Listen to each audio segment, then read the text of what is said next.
നല്ല ഒരു ബീഫ് പെരളനാണ് നമ്മളിന്ന് ചെയ്യുന്നത്. നമ്മൾ 1 കിലോ പോത്തിറച്ചിയാണ് മേടിച്ചിരിക്കുന്നത്. ഇതേപോലെ ഒരു പാത്രം അങ്ങോട്ട് എടുക്കുക. കാശ്മീരി മുളക് പൊടി, മല്ലിപ്പൊടി അങ്ങോട്ട് ഇട്ട് കൊടുക്കുക. മഞ്ഞൾപ്പൊടി, പെരുംജീരകപ്പൊടിയാണ്. നന്നായിട്ടൊന്ന് മിക്സ് ചെയ്തെടുക്കുക. അടുപ്പൊന്ന് കത്തിക്കുക.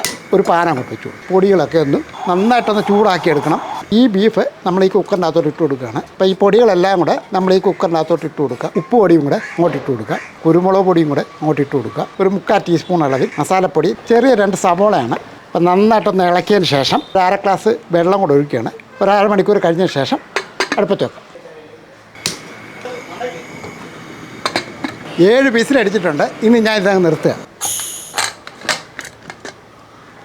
ഒരുവിധമൊക്കെ വെന്തിട്ടുണ്ട്. അപ്പോൾ ഇത് ഇവിടെ ഇരിക്കട്ടെ. ഉരുളി അങ്ങോട്ട് വെക്കാം. കുറച്ച് വെളിച്ചെണ്ണ അങ്ങോട്ട് ഒഴിച്ച് കൊടുക്കാം. കടുകൊന്ന് ഇട്ട് കൊടുക്കുക. കുറച്ച് തേങ്ങാപ്പത്ത് അങ്ങോട്ട് ഇട്ട് കൊടുക്കുക. കുറച്ച് ഇഞ്ചിയും വെളുത്തുള്ളിയൊക്കെ അങ്ങോട്ട് ഇട്ട് കൊടുക്കുക.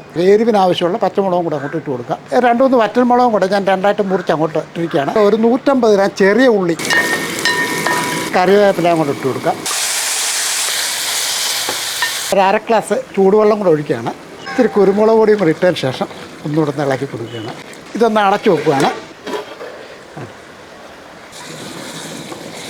ആഹാ, അപ്പം നമുക്ക് ഇതങ്ങ് നിർത്തി കൊടുക്കാം.